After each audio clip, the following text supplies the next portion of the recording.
It's like Todd Phillips and Joaquin Phoenix, they were so insulted that Warner Brothers could possibly ask them to make a sequel that they ballooned the budget up to $200 million just for a shitpost.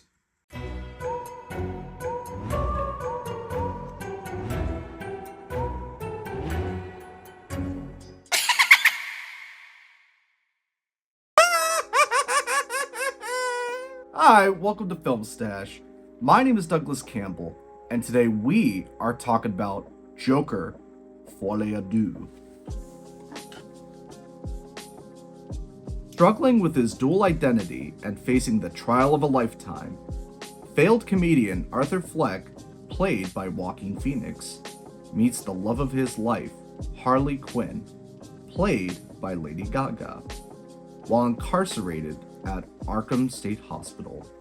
So this film, Joker 2, it had a lot of anticipation after following 2019's Joker. It was a mega success financially, critically, and even culturally. So with the controversy of 2019's film dying down over the years, and the announcement that Joker 2 would be a musical, it did leave many people kind of scratching their heads.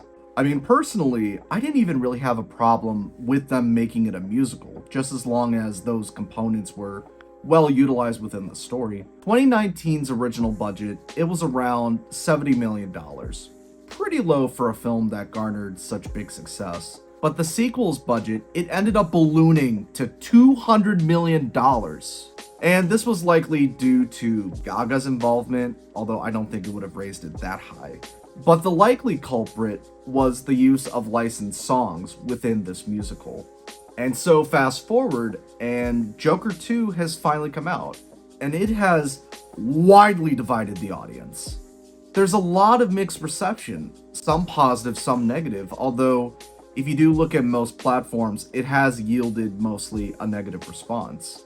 As of right now, with 1 weekend passing, it is considered a mega flop, grossing only $40 million in the United States. And I'm gonna be real with y'all, this film, it is very, very, very, very, very, very messy.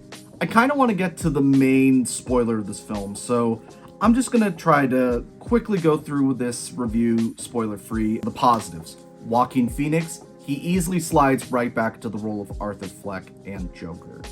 Almost a little too concerningly, honestly, I think he's way skinnier this time than he was the last time. Like, there's some shots of his back, and it's like, did he break his back? Is he okay? Like, oh my god. And Lady Gaga as this film's version of Harley Quinn, I thought that she was a great addition to the cast. Like, she worked very well with Joaquin Phoenix, and the scenes that they had together, whether it was a hallucination or it was real, they played off each other very well, and I liked seeing them on screen. I think that was like the biggest positive this film had. Although she is underutilized, I think her reinterpretation, it does work for the grittier tone of this film. I hope you're enjoying this video. Don't forget to like, subscribe, and share this with your friends. Any support will be greatly appreciated. And now, back to the stash. I told you it would be a fast one. Oh boy, let's get into the meat and potatoes of this. So for the mixed, I think that the angle they took with focusing most of this movie on Arthur's trial, it was a very interesting idea. It is the next logical step that you would take this character and this story. I think that you could add some proper depth to the Joker character, because a lot of people did complain the first film felt derivative. By having the story reflect the character a bit more and dive a bit deeper, there is some wiggle room to make something a bit more interesting and kind of bring the first film up a little bit for people. And these courtroom scenes start off very interesting, but then they just, as time moves along, devolve into this long, drawn out, boring story, both how it was written and visually. Musicals, like, they almost reach that problem, but I think they're a bit more fun, so I forgive the musical sequences a bit more. And the musical numbers within the first act, I thought that they complemented the story well. Even with the courtroom scenes, it seemed like there was a journey and the idea that they had, it made sense. But then as the movie went along, it just seemed like they were throwing musical sequences in just because. It ended up feeling like a complete waste of time. Even though it was well done, these musical sequences, they did not justify why they were there eventually. Oh my god. Ah, just get to the point. It's only there as a desperate attempt to get Lady Gaga another Oscar. I really think that's what it is. Oh! Do you know what that means? That means it's time to put on a happy face. It's intermission, baby.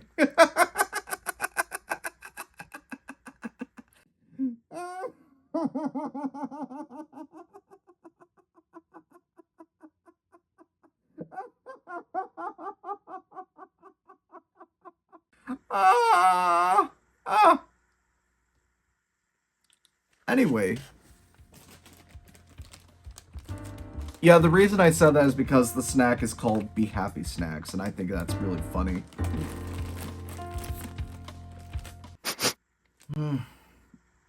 Hold on. Hold on. Hold on. Okay, so it doesn't smell like cotton candy, but it smells very sweet.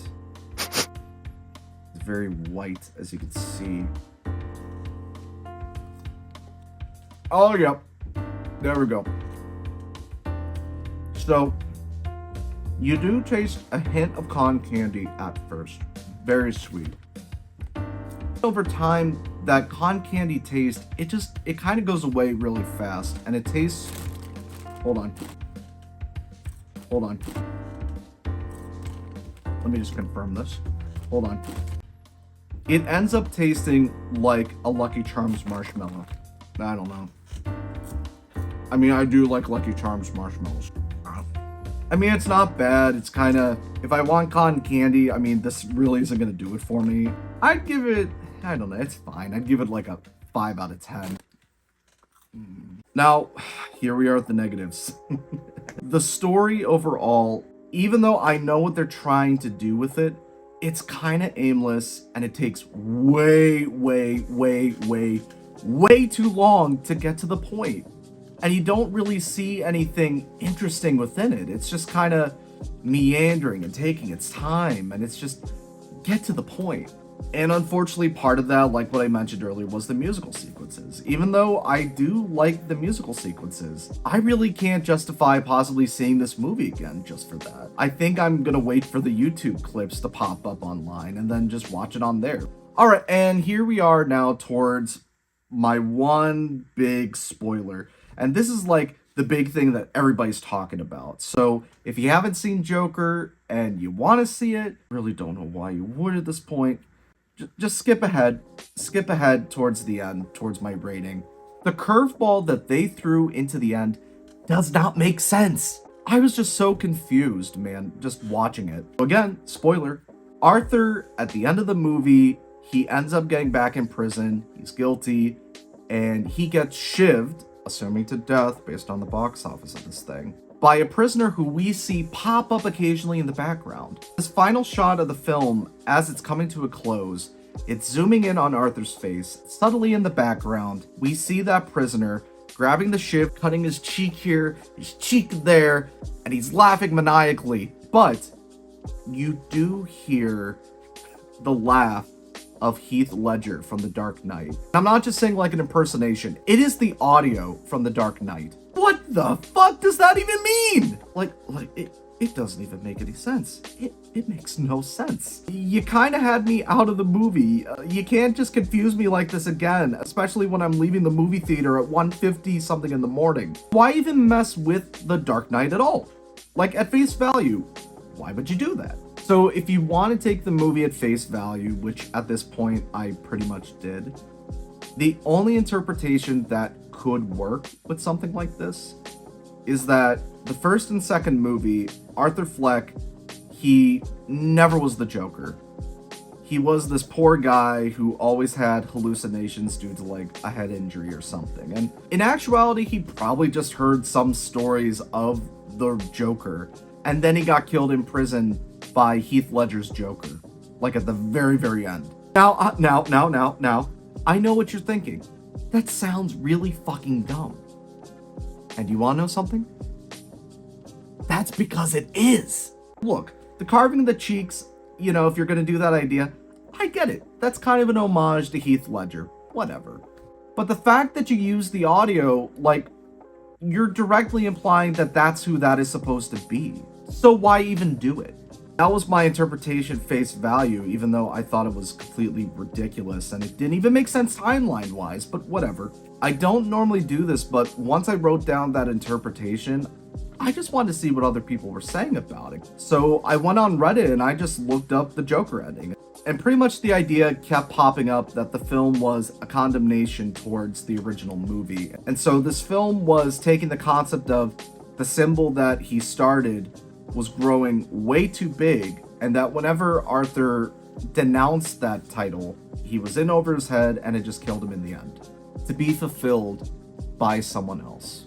It's a reverse of the Dark Knight, really, if you think about it.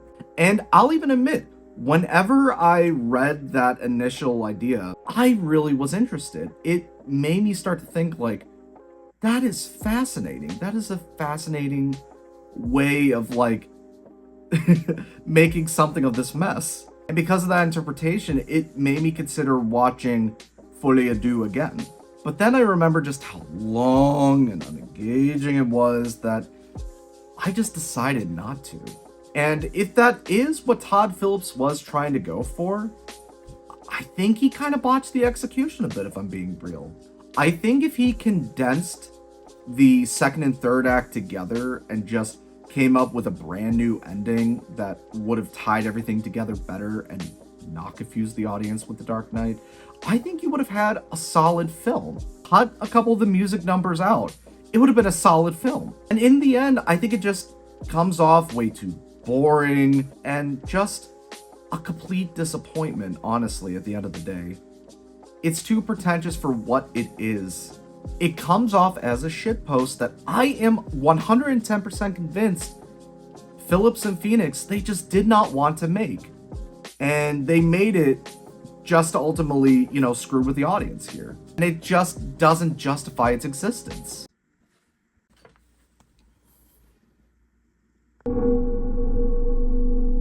So for this week's recommendation, there's so many movies I could recommend. I could recommend some musicals for you. I could recommend some other films, but today I actually am going to recommend One Flew Over the Cuckoo's Nest. Now, if you have seen the film I recommended, I know what you're thinking. It's a bit on the nose, but so was 2019's Joker when it came to Taxi Driver and King of Comedy.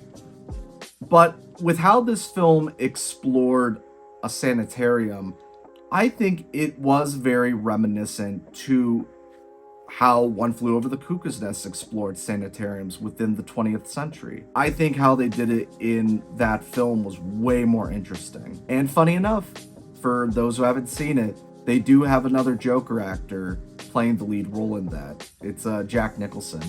It truly is a great performance. It truly is a fantastic movie. I would highly recommend it. Well, that's all the time we have for today here at Film Stash. My name is Douglas Campbell, and if you excuse me, that's life, baby.